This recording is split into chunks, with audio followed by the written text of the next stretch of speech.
The note was sitting on my kitchen counter like a loaded gun. 2 columns, neat handwriting, my wife's careful script dividing our 8-year marriage into pros and cons.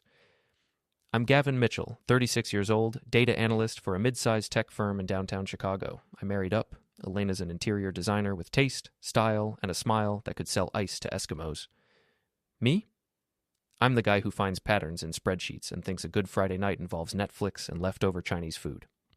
Before we dive deeper into this story, I have one small request. Please subscribe, drop a like, comment, and hit that hype button to boost this channel so more people can discover these incredible Reddit stories. The pros column was shorter than I'd hoped. Stable income, good listener, makes me laugh sometimes. The cons column ran longer than a CVS receipt. Boring, no ambition, doesn't understand my needs, never surprises me anymore. At the bottom, in red ink, like she was grading a failed exam, Elena had written, "Maybe we need a break to figure things out."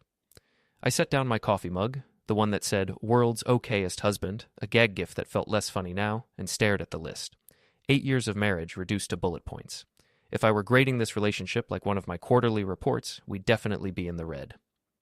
"Morning, honey," Elena said, breezing into the kitchen like she hadn't just dropped a relationship bomb on our breakfast table. She looked perfect, as always, blonde hair swept up in that effortless way that probably took 30 minutes, wearing a cream-colored dress that cost more than my monthly car payment.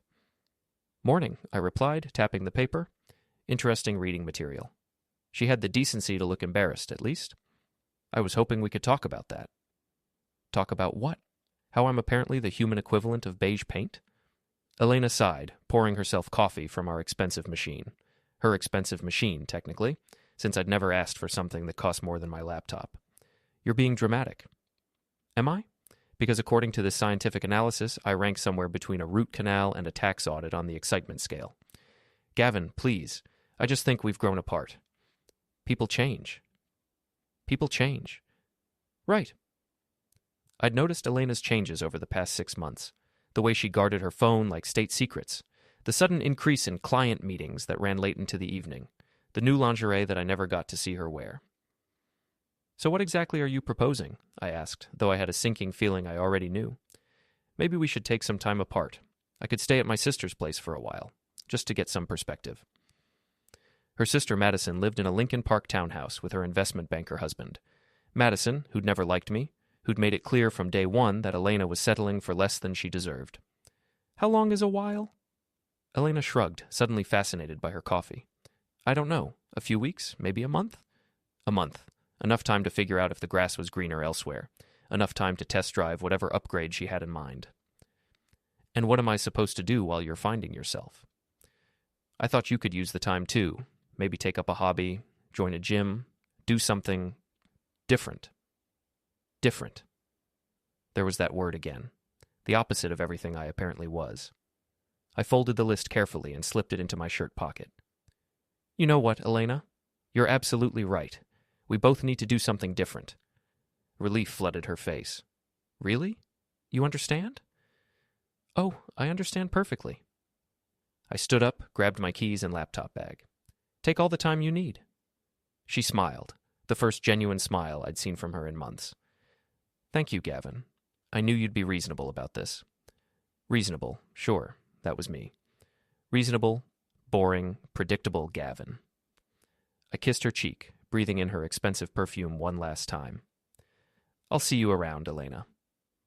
As I drove to work through Chicago's morning traffic, I couldn't stop thinking about that list. Elena was right about one thing. People do change. She just had no idea how much I was about to change. My phone buzzed with a text from my coworker, Sebastian. Coffee before the Monday morning torture session? Sebastian Torres was the closest thing I had to a best friend, a sardonic IT specialist who shared my appreciation for dark humor and strong coffee. If anyone would appreciate the cosmic joke my marriage had become, it would be Seb. I found him at our usual spot, a coffee shop 3 blocks from the office. He took one look at my face and whistled low.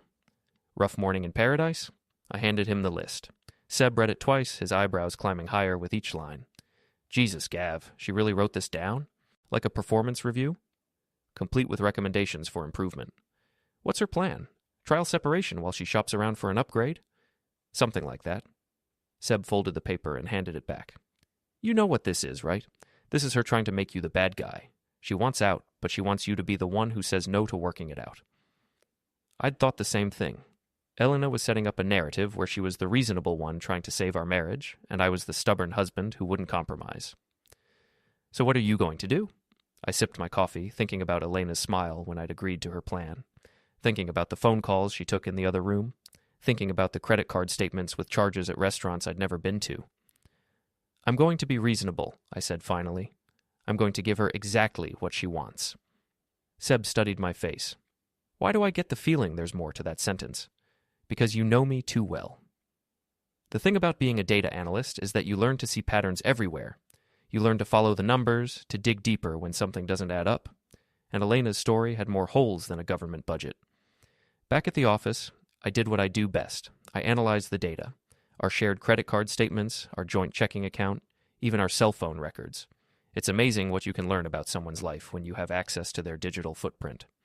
The restaurant charges weren't random. They followed a pattern, always the same day of the week, always the same upscale places. The Signature Room, Alinea, RPM Steak. Places Elena claimed she was meeting clients. But here's the thing about Elena's client meetings. She always used the company card for business expenses. These charges were on our personal account. I cross-referenced the dates with her calendar app, which we shared for coordination. Every single dinner corresponded with a blocked-out appointment labeled simply Client Consultation, MR. Those initials had been appearing more frequently over the past 3 months, sometimes for dinners, sometimes for what looked like hotel charges. The Palmer House, the Peninsula, the Ritz-Carlton. I leaned back in my chair, staring at the spreadsheet I'd created. Elena wasn't just taking a break from our marriage. She'd been taking a break for months. The only question was who MR was and how long this had been going on. My phone buzzed with a text from Elena. Packing some things. We'll be at Madison's by tonight. Thank you for understanding. XOXO. Understanding. Right. I understood more than she realized. I spent the rest of the day working on my analysis, building a complete picture of Elena's extracurricular activities.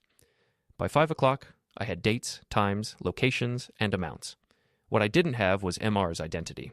That changed when I got home. Elena was gone, but she'd left traces of her hasty packing. Drawers left open, hangers scattered on the closet floor, and, most helpfully, her iPad sitting on the bedroom dresser. Elena was meticulous about most things, but technology wasn't her strong suit. She never remembered to log out of her accounts, never cleared her browser history, never thought about digital footprints. Her email was a goldmine. Months of correspondence with someone named Miles Rothschild. Miles, who owned half the luxury developments in downtown Chicago. Miles, who was married to a prominent attorney. Miles, who had been telling my wife how beautiful and sophisticated she was while I was working late to pay for her expensive tastes. The email started professionally enough, discussions about staging one of his properties, but they quickly became personal. Compliments on her work, invitations to dinner to discuss future projects. Then the tone shifted to something more intimate. You deserve so much more than what you have, Miles had written just last week. Someone who appreciates your brilliance, your beauty, your passion. Elena's response made my stomach turn. I know. I'm working on changing my situation. It's complicated, but I think I'm ready to make some hard choices.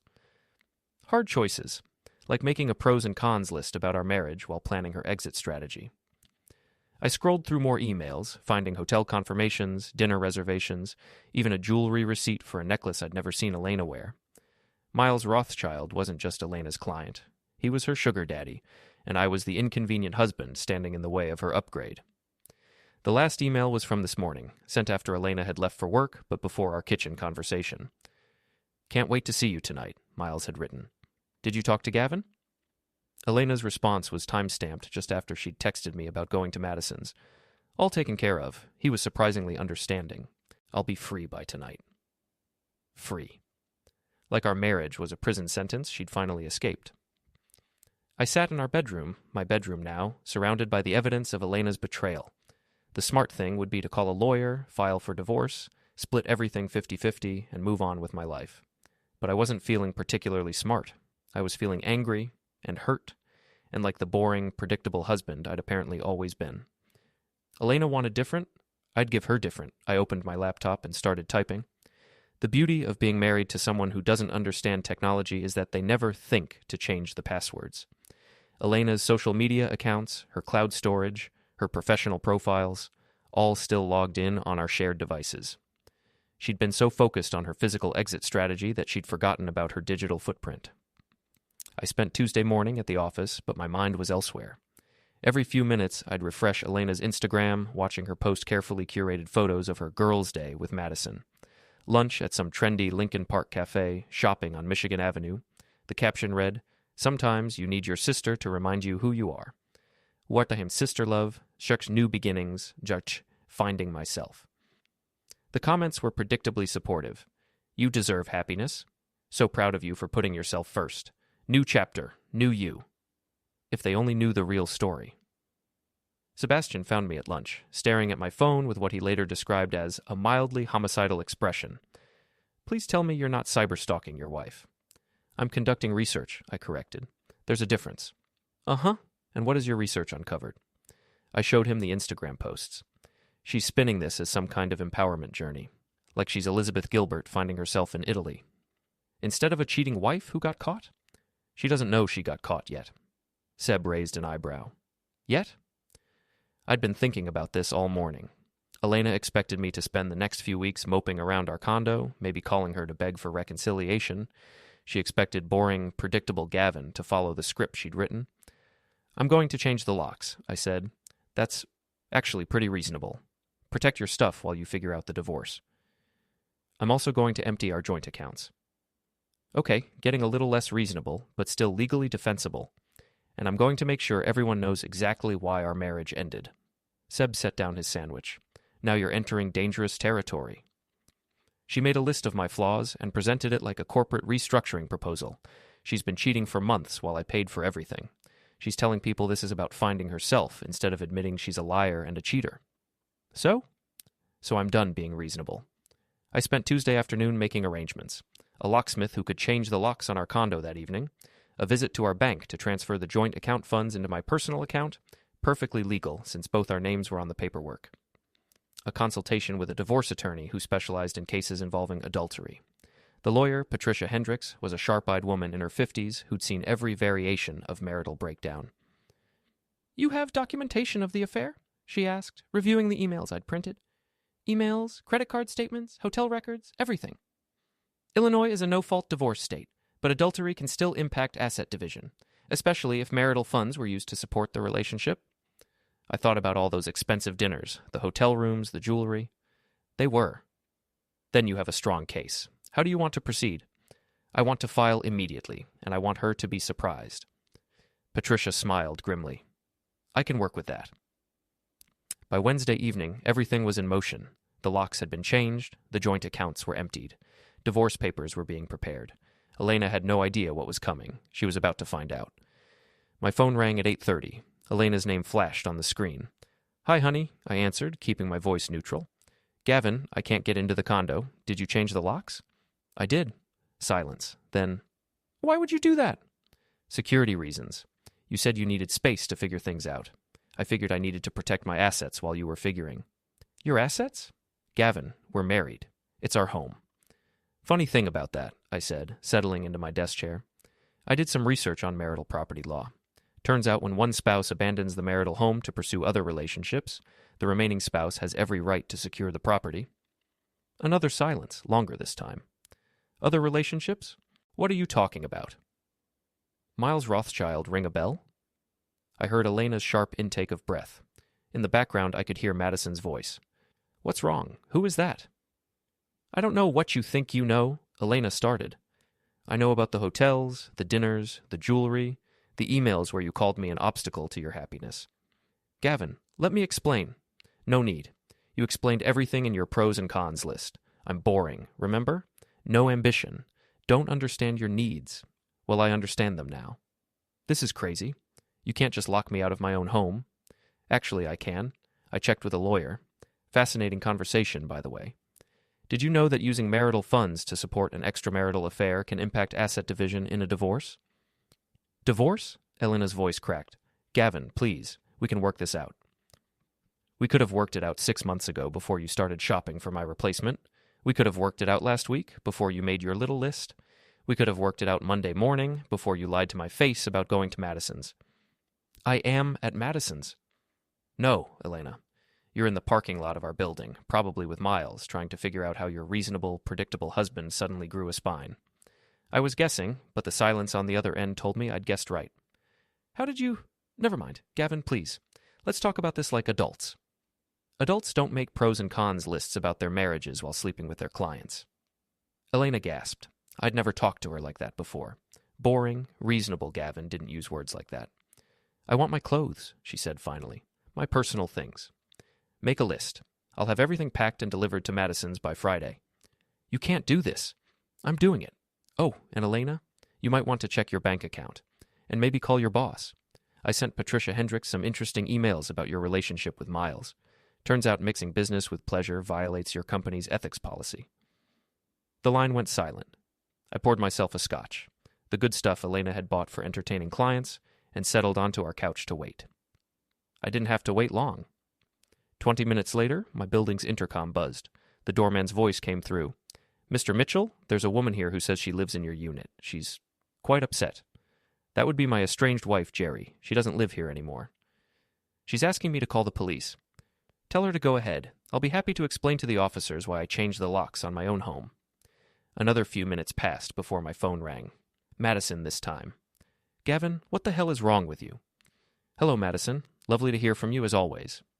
Elena is hysterical. She says you've locked her out and stolen her money. I've secured our home and our assets while I file for divorce. There's a difference. Divorce? Over what? So she needed some space to think. She needed space to sleep with Miles Rothschild. Big difference. Madison's sharp intake of breath was identical to her sister's. That's... Elena would never...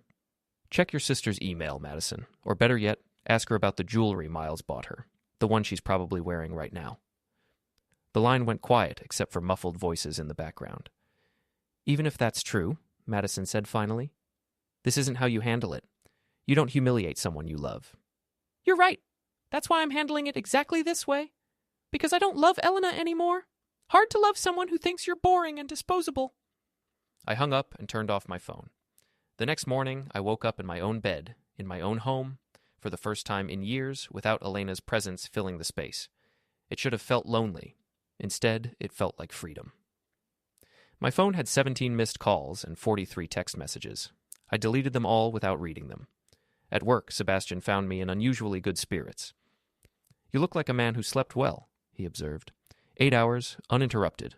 No one stealing the covers or watching reality TV until midnight. And Elena? Elena is learning that actions have consequences. She tried to get back in? She tried. Building security is very good at following instructions. Seb grinned. You magnificent bastard. What's next? What was next was the most satisfying email I'd ever composed. A group message to Elena's social circle, the friends who'd been liking and commenting on her empowerment posts, the colleagues who thought she was so brave for finding herself.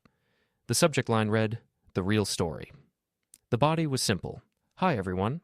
I know Elena has been sharing her journey of self-discovery with you. I thought you might be interested in the full story. Attached were screenshots of the pros and cons list, selected emails between Elena and Miles, and credit card statements showing their expensive dates. I added one final line. Elena didn't leave to find herself. She left because she found someone richer. I just wanted you to know the truth before you send any more supportive comments about her brave new beginning. Send. By noon, Elena's Instagram posts were flooded with new comments. The tone had shifted dramatically. OMG, Elena. Is this true? Girl, you made a pros and cons list about your husband? Miles Rothschild is married. What were you thinking? This is so messy. I can't even. Elena deleted the posts, then deleted her entire Instagram account. Too late. Screenshots live forever. My phone rang at lunch. Elena again. You're destroying my life, she said without preamble. No, Elena. I'm revealing your life. There's a difference. Everyone thinks I'm some kind of monster. Aren't you? I made a mistake. People make mistakes. People make mistakes. You made choices, for months. Deliberate, calculated choices. I was unhappy. So was I. The difference is, I didn't go shopping for a replacement while lying to your face every day. Elena started crying. Real tears, not the manipulative kind she used when she wanted something. What do you want from me? She sobbed. Nothing. I don't want anything from you anymore. That's the point. There has to be something, some way to fix this. I thought about that. Was there a way to fix this? Could we go back to Sunday morning, before the list, before I knew about Miles, before everything fell apart? You want to fix this? I asked. Yes, please. Go back in time 6 months. Don't cheat on me. Don't lie to me. Don't make a list about why I'm not good enough for you. I can't do that. Then there's nothing to fix. I hung up and blocked her number. The divorce papers were served Thursday morning. Elena was at Madison's, according to the process server, and took them very poorly. By Thursday afternoon, Miles Rothschild had called my office 3 times. I didn't take the calls, but I listened to the voicemails. The first was professional. Mr. Mitchell, I think there's been a misunderstanding. Perhaps we could meet and discuss this situation like gentlemen. The second was frustrated. Look, Mitchell, I don't know what Elena told you, but this is getting out of hand. Call me back. The third was angry. You're playing with fire, asshole. I have lawyers too. I saved all 3 voicemails and forwarded them to Patricia Hendricks. He's rattled, she observed when I called her. Men like Rothschild aren't used to consequences. What kind of consequences are we talking about? Well, his wife filed for divorce this morning. Apparently someone sent her copies of his emails with Elena. I hadn't sent anything to Miles's wife, but I might have mentioned her name to Sebastian, who might have mentioned it to his girlfriend, who might have looked her up on social media and sent a concerned message from one woman to another, hypothetically speaking. That's unfortunate, I said. Isn't it? Oh, and Elena's employer terminated her this afternoon. Violation of company ethics policy. 2 birds, 1 stone. Friday evening, I was enjoying a quiet dinner at home when my building's fire alarm went off. Not the gentle beeping of a low battery, but the full-scale evacuation alarm. I grabbed my jacket and headed for the stairs, joining the stream of residents evacuating the building. In the lobby, I spotted a familiar figure arguing with the fire chief. Elena. She saw me at the same time and pushed through the crowd. Did you call in a false alarm? She demanded. Why would I do that? To get me arrested. To humiliate me more. I looked around at our neighbors, many of whom were staring at Elena with recognition. Her social media meltdown had made the rounds. Elena, I've been in my condo all evening. Unlike you, I actually live here. I live here too. No, you don't. You abandoned this residence to pursue other opportunities, remember? The fire chief approached us. Excuse me, are you the folks from 24B? That's my unit, I confirmed. We got a call about a gas leak. Anonymous tip, but our equipment isn't detecting anything dangerous. Elena's face flushed red. I wouldn't. False alarms are a serious matter, the fire chief continued. Wastes city resources. We have to investigate every call, but if someone's making false reports... I'm sure it was just a concerned citizen, I said diplomatically. Maybe someone smelled something that turned out to be harmless. Elena stared at me, probably wondering if I was covering for her or setting her up. The truth was, I genuinely didn't think she'd called in a false alarm. Elena was many things, but she wasn't stupid enough to commit a crime just to get into the building. The all-clear came 20 minutes later. As residents filed back inside, Elena grabbed my arm. I need to get my things. I told you, make a list. I'll have everything delivered. I want to get them myself. Please, Gavin, 5 minutes. She looked genuinely desperate. Dark circles under her eyes, hair that hadn't seen a stylist in days, wearing clothes I'd never seen before, probably borrowed from Madison. 5 minutes, I agreed.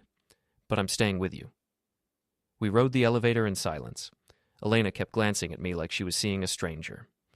You've changed, she said finally. People change. You taught me that. In the condo, Elena moved quickly through our bedroom, grabbing clothes and personal items. She paused at her jewelry box, then looked at me. Can I? The jewelry you bought with your own money. Of course. The jewelry Miles bought you, that stays. She flinched but didn't argue. As she packed, Elena kept starting to say something, then stopping herself. Finally, as she zipped up her suitcase, she turned to face me. I'm sorry, she said quietly. For which part? All of it. The cheating, the list, the way I treated you. Are you sorry you did it, or sorry you got caught? Elena considered this. Both, I think. It was the most honest thing she'd said in months. That's something, I guess. Is there any chance? Could we try counseling? Could we work on this? I looked at my wife, my soon-to-be ex-wife, standing in our bedroom with her suitcase packed, asking if we could salvage a marriage she'd spent months systematically destroying. Elena, you made a list of my flaws and used it to justify cheating on me with a married man. You lied to me every day for months. You spent our money on your affair. You told your lover that I was an obstacle to your happiness. I know, but There's no but. Those aren't mistakes. Those are choices. And now you have to live with the consequences of those choices. Elena nodded, tears streaming down her face. I know I hurt you, but what you're doing, it's destroying everything. Good, I said. You destroyed our marriage. I'm just making sure everyone knows who swung the wrecking ball. She left without another word. I poured myself another scotch and sat on the couch, looking around the condo that was finally completely mine. Tomorrow I'd start figuring out what came next. Maybe I'd take up that hobby Elena had suggested. Maybe I'd join a gym. Maybe I'd do something different. But tonight, I was going to enjoy the silence. The weekend passed quietly. Too quietly. Elena's absence should have felt like relief, but instead, it felt like waiting for the other shoe to drop. I'd hit her hard and fast with the lockout, the asset freeze, and the social media exposure. She was down, but I knew Elena well enough to know she wouldn't stay down. Monday morning brought the counterattack. I arrived at work to find my boss, Janet Reeves, waiting by my desk with a grim expression. Gavin, I need to see you in my office. Janet was a fair manager, but she had zero tolerance for workplace drama.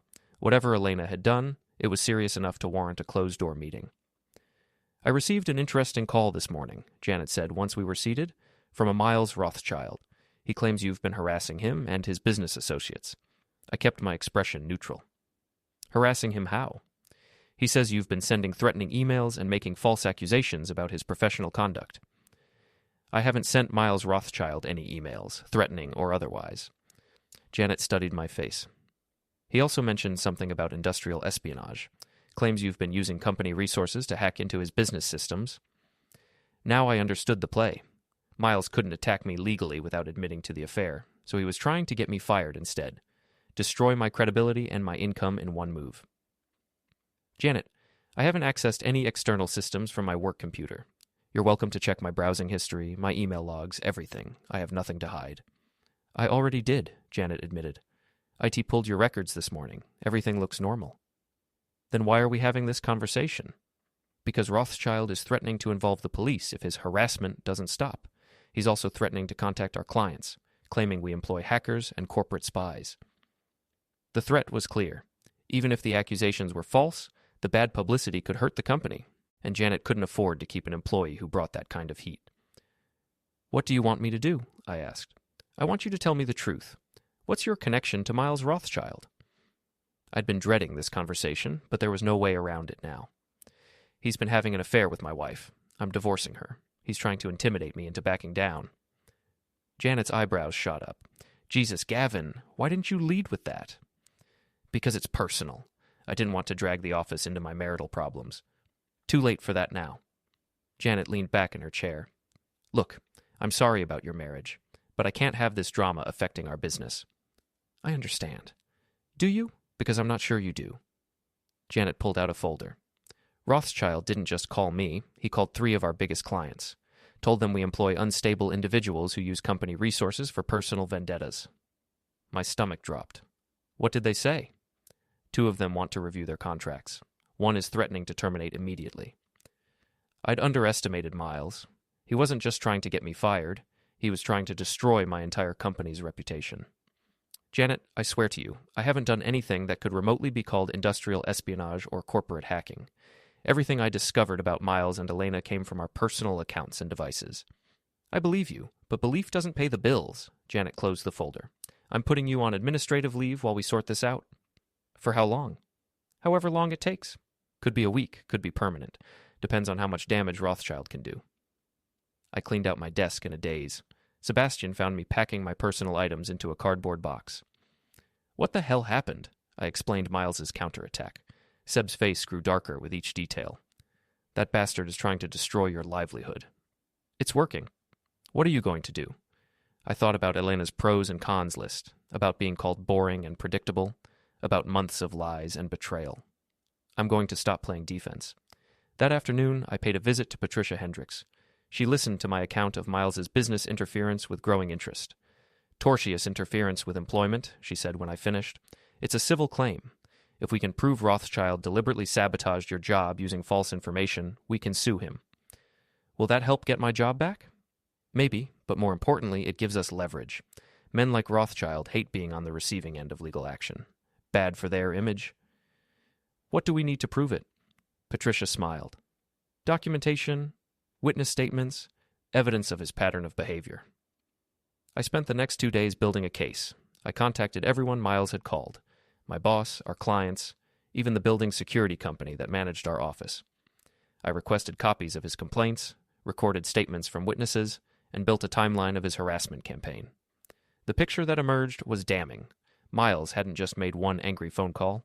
He'd conducted a systematic campaign to destroy my reputation and employment. He'd used his business connections and social influence to pressure my company into firing me. But the most interesting discovery came from an unexpected source. Wednesday evening, I received a call from an unknown number. Is this Gavin Mitchell? Yes. My name is Carol Rothschild. I believe you know my husband. Miles's wife. I'd wondered when she'd surface. Mrs. Rothschild, I'm sorry about your situation. Are you?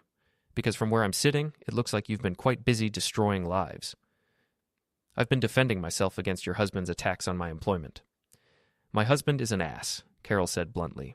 But he's not stupid, usually. I'm not sure I follow.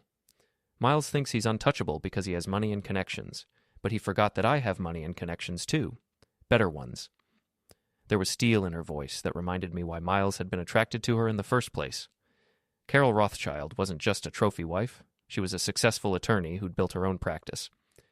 What can I do for you, Mrs. Rothschild? You can meet me for coffee tomorrow morning. I have a proposition. We met at a Starbucks in the Loop, far from both our usual territories. Carol was younger than I'd expected, maybe 40, with sharp eyes and an expensive handbag that probably cost more than my monthly salary. I want Miles destroyed, she said without preamble. Excuse me? Professionally, financially, socially, I want him to lose everything. Why are you telling me this? Carol stirred her latte thoughtfully. Because you're already fighting him, and you're better at it than he expected. Miles came home Tuesday night ranting about some boring data analyst who was making his life hell. He was genuinely worried. Your husband tried to get me fired, and failed. Do you know why? I shook my head. Because one of the clients he called is married to my law school roommate. She told her husband that Miles Rothschild was a cheating bastard who was trying to intimidate the husband of his mistress. Suddenly his complaints didn't seem very credible. I hadn't known that, but it explained why Janet had seemed more sympathetic during our follow-up conversation. What's your proposition? Carol opened her briefcase and pulled out a thick folder. Miles thinks our assets are hidden where I can't touch them. He's wrong. I've been preparing for this divorce for longer than he realizes. She slid the folder across the table. Financial records, business partnerships, tax irregularities, zoning violations on his developments. Everything you need to destroy him properly. I opened the folder and scanned the documents. It was a treasure trove of information that would make Miles's life very complicated. Why give this to me instead of using it yourself?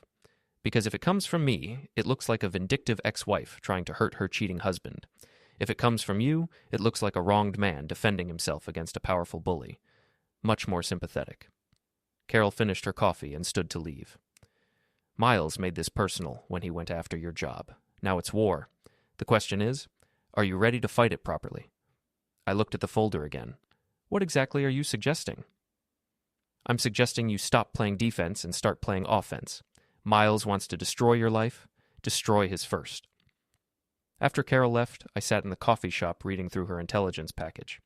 Miles Rothschild wasn't just a successful developer.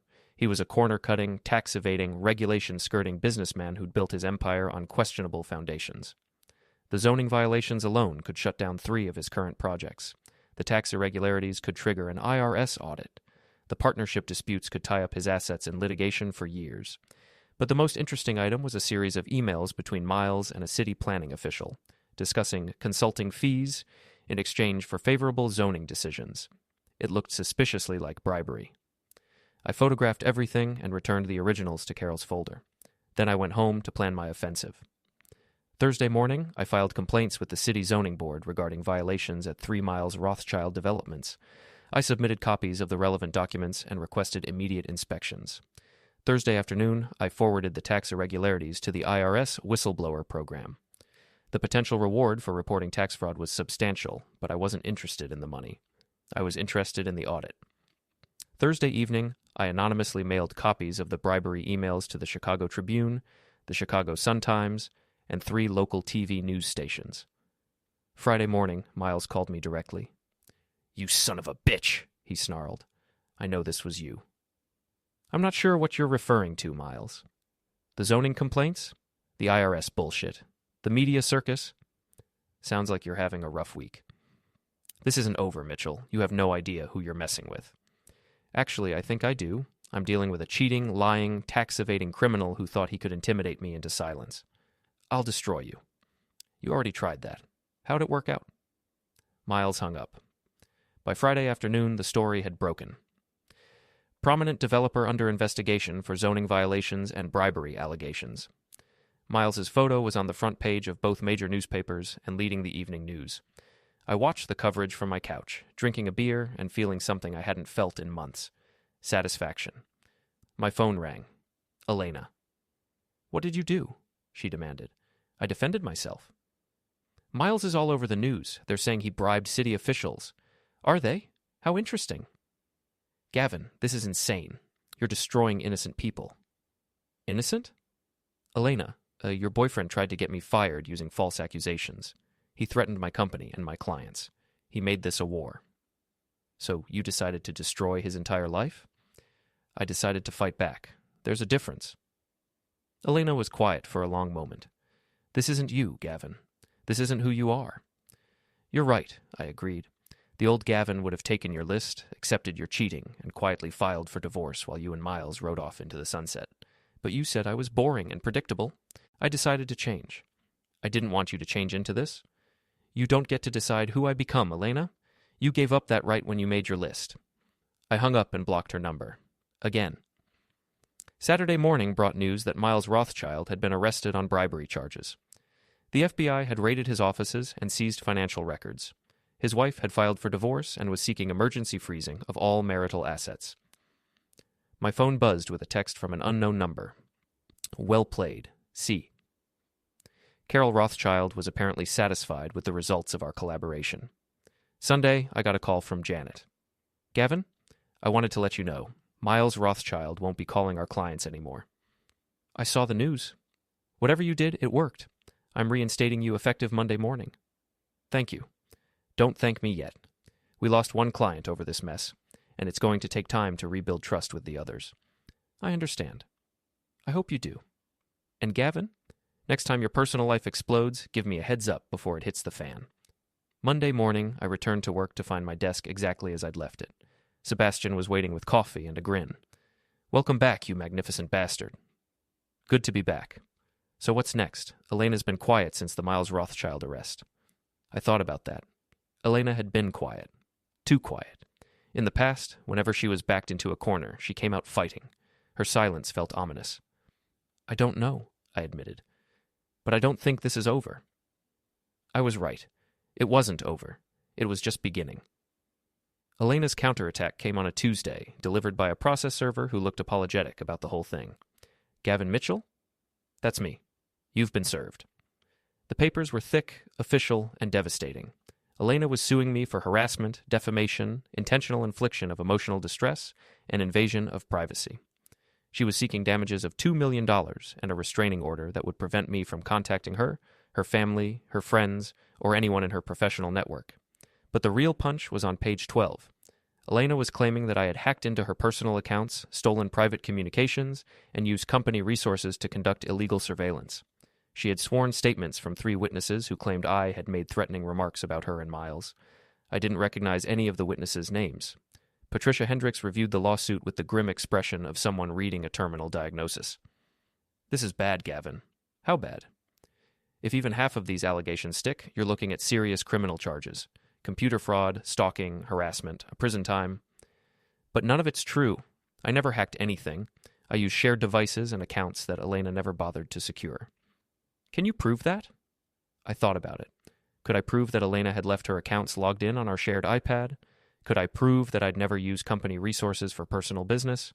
Could I prove that I'd never made threatening statements to witnesses I'd never met? Some of it, but proving a negative is always difficult. Patricia flipped through the pages. "These witness statements are very specific. Dates, times, exact quotes. Either Elena found 3 people willing to commit perjury or what? Or you're not telling me everything." I stared at my lawyer. You think I'm lying? I think you're angry, and angry people sometimes do things they later regret. If you made any statements that could be construed as threats, I need to know now. I never threatened anyone. What about the night you changed the locks? Any witnesses to that conversation? I thought back to that evening.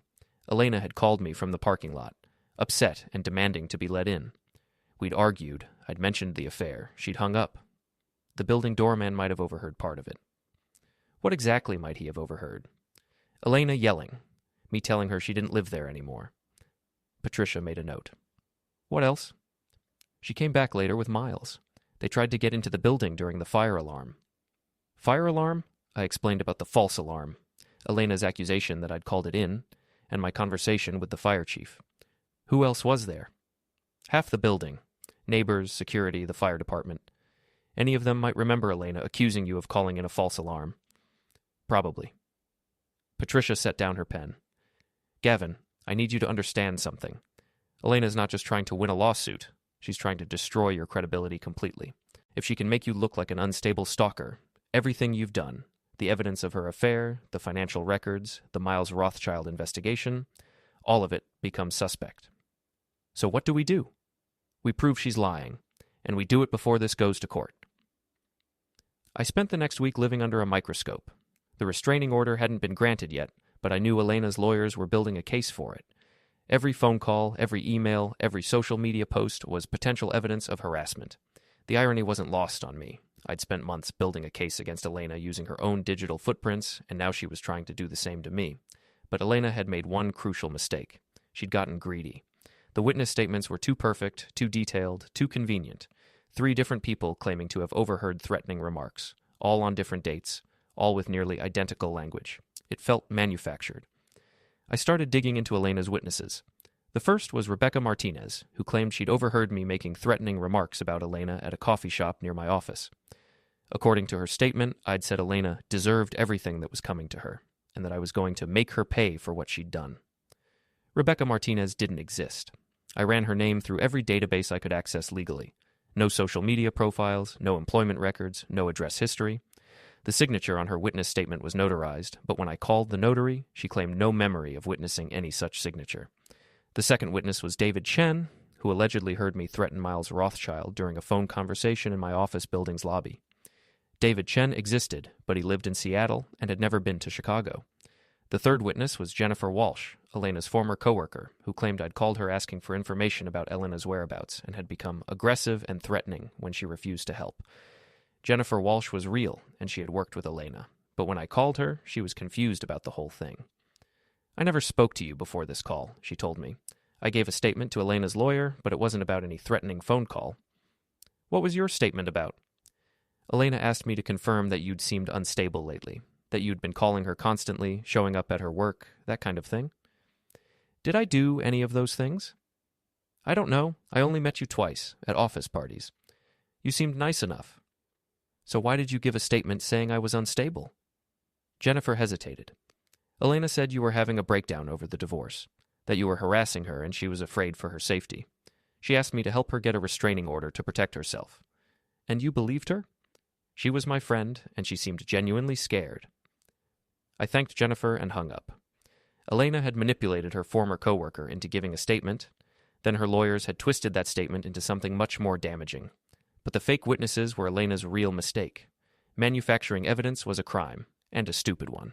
I had proof that 2 of her 3 witnesses didn't exist or had never been in Chicago. The third had been manipulated into giving a statement that was then falsified. I took my evidence to Patricia, who reviewed it with growing excitement. This is perjury, she said. Fraud. Abuse of process. Elena's lawyers are in serious trouble. What does that mean for the lawsuit? It means we're going on offense. Patricia filed a motion to dismiss Elena's lawsuit and a countersuit for malicious prosecution, fraud, and abuse of process. She also filed a complaint with the State Bar Association against Elena's attorneys for presenting false evidence. But I wasn't done. Elena had tried to destroy my credibility by painting me as an unstable stalker. She'd manufactured evidence and manipulated witnesses. She'd attempted to use the legal system as a weapon against me. It was time to return the favor. I'd been careful throughout this entire ordeal to stay within legal boundaries. Everything I'd done, changing locks, freezing assets, exposing the affair, had been legally defensible. I'd been the wronged husband defending himself against a cheating wife and her powerful lover. But Elena had escalated this to criminal behavior. She'd committed perjury, fraud, and witness tampering. She'd crossed lines that I'd been careful not to cross. So I called the FBI. I'd like to report a case of witness tampering and perjury in a federal court case, I told the agent who answered. Can you provide details? I provided details. Lots of details. I provided documentation showing that Elena's witnesses either didn't exist or had been manipulated. I provided evidence of the manufactured statements. I provided a timeline showing how Elena and her lawyers had systematically created false evidence to support their case. The FBI was very interested. Thursday morning, Elena was arrested at Madison's house on charges of perjury, witness tampering, and fraud. The arrest was covered by every major news outlet in Chicago. Interior designer arrested for perjury in divorce case. Woman accused of manufacturing evidence against estranged husband. Cheating wife's legal lies lead to federal charges. The coverage was brutal. Elena's photo, not a flattering one, was everywhere. The story had everything: adultery, betrayal, wealthy lovers, legal corruption, and a dramatic reversal where the victim became the victor. I watched the coverage from my office, where I'd returned to work, as if nothing had happened. My phone rang constantly, reporters wanting comments, friends offering support, strangers calling to congratulate me on fighting back against the system. I didn't take any of the calls. Friday afternoon, Patricia called with an update. Elena's lawyers withdrew from the case, she reported. They're facing their own investigation now. What about Elena? She's out on bail, but she's looking at serious prison time if convicted. Her new lawyer is already talking about a plea deal. What kind of plea deal? Full admission of guilt, public apology, agreement to your divorce terms, and probably some jail time. I thought about Elena sitting in a jail cell, facing the consequences of her choices. Part of me felt satisfied. Part of me felt sorry for her. Mostly, I felt tired. What happens now? Now we wait. The criminal case will take months to resolve, but your divorce can move forward. With Elena facing felony charges, she's not in a position to fight your settlement terms. And Miles? Miles Rothschild pled guilty to bribery charges yesterday. He's looking at 2 to 5 years in federal prison and forfeiture of most of his assets. So it was over. Elena was facing prison. Miles was ruined. I had won. So why didn't it feel like victory? Saturday morning, I got an unexpected visitor. Madison stood in my hallway looking older than I remembered. Can we talk? I let her in, curious about what Elena's sister wanted to say. Elena asked me to come, Madison began. She wanted me to apologize. She could have called. Her lawyer advised against any contact while the criminal case is pending. We sat in my living room, the same room where Elena had presented her pros and cons list just weeks ago. She knows she screwed up, Madison continued. The affair, the lying, the lawsuit, all of it. She screwed up when she cheated. Everything after that was just consequences. Madison nodded. I know, and I know you probably don't want to hear this, but she's genuinely sorry. Sorry she got caught. Maybe at first, but seeing everything fall apart, losing her job, facing prison, she understands now what she threw away. I looked at Madison, trying to read her expression. What does she want? She wants you to know that she never meant for it to go this far. The lawsuit, the fake witnesses, her lawyers convinced her it was the only way to protect herself. She could have just signed the divorce papers. She was scared. Miles promised her a life she thought she wanted, and when that fell apart, she panicked. And now? Madison sighed. Now she's facing 5 years in prison, and her life is ruined. She lost everything. Her job, her reputation, her freedom. And for what? A few months with a married man who threw her under the bus the moment things got complicated. We sat in silence for a while. What do you want me to do about it? I asked finally. Nothing. She's not asking for forgiveness or mercy or help with her legal problems. She just wanted you to know that she realizes what she lost. Our marriage was already over, Madison. It was over the moment she made that list. I know, but maybe knowing that she understands that now will help you move on. After Madison left, I sat in my quiet condo thinking about Elena's message. She understood what she'd lost. She was sorry. She was facing the consequences of her choices. It should have felt like closure. Instead, it felt like the end of a story that nobody won. Sunday evening, I was cleaning out the last of Elena's belongings when I found something I'd missed before. Hidden in the back of her jewelry box was a small envelope with my name on it. Inside was a letter, dated the morning she'd presented her pros and cons list. Gavin, it began, if you're reading this, then I've made the biggest mistake of my life. I wrote this letter before I give you the list because I know that once I do, there's no going back. I want you to know that none of this is your fault. You're not boring or unambitious or any of the things I wrote down. You're kind and steady and honest, and I threw all of that away for someone who made me feel exciting. I don't expect you to forgive me. I don't expect you to fight for us. I just wanted you to know that somewhere inside, I knew I was destroying the best thing in my life. I'm sorry, Gavin, for all of it. Elena. I read the letter twice, then folded it carefully and put it back in the envelope. Elena had known. Even as she was betraying our marriage, she'd known what she was losing. She'd written this letter as insurance, as evidence that she understood the magnitude of her mistake, but she'd done it anyway. I walked to my kitchen and opened the drawer where I'd kept her pros and cons list all these weeks. I pulled it out and read it one more time, then placed Elena's letter next to it. 2 pieces of paper, one showing how she'd justified leaving me, the other showing that she'd known she was wrong to do it. I took both papers to my fireplace, struck a match, and watched them burn. Monday morning, I woke up in my own bed, in my own home, for the last time. The condo was going on the market. Too many memories, too much history. I was ready for something different. At work, Sebastian found me packing up my desk. Where are you going? San Diego. Got a job offer from a tech startup.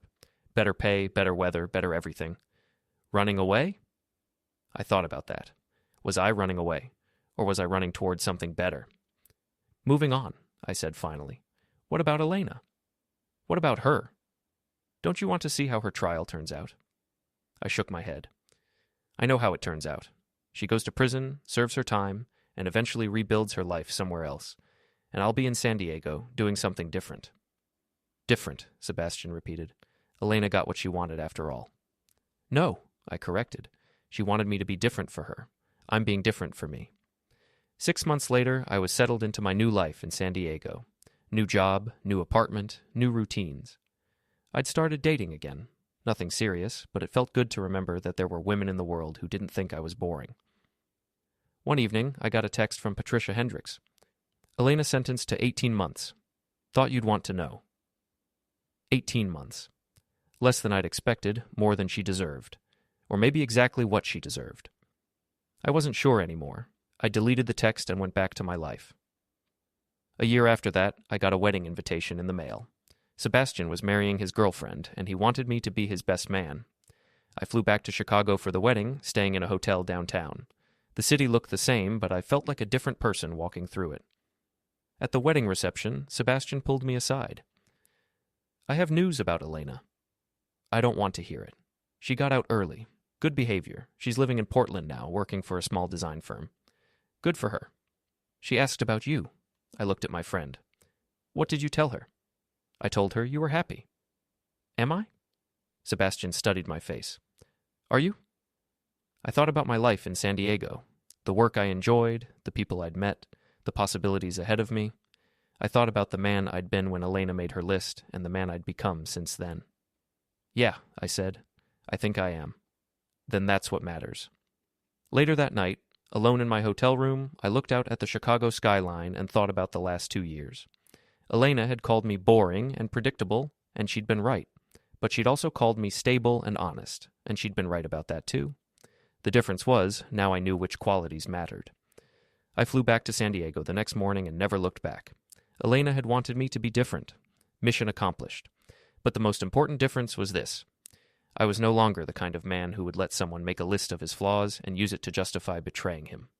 I was no longer the kind of man who would accept being treated as disposable. I was different, all right. I was stronger, and that made all the difference in the world.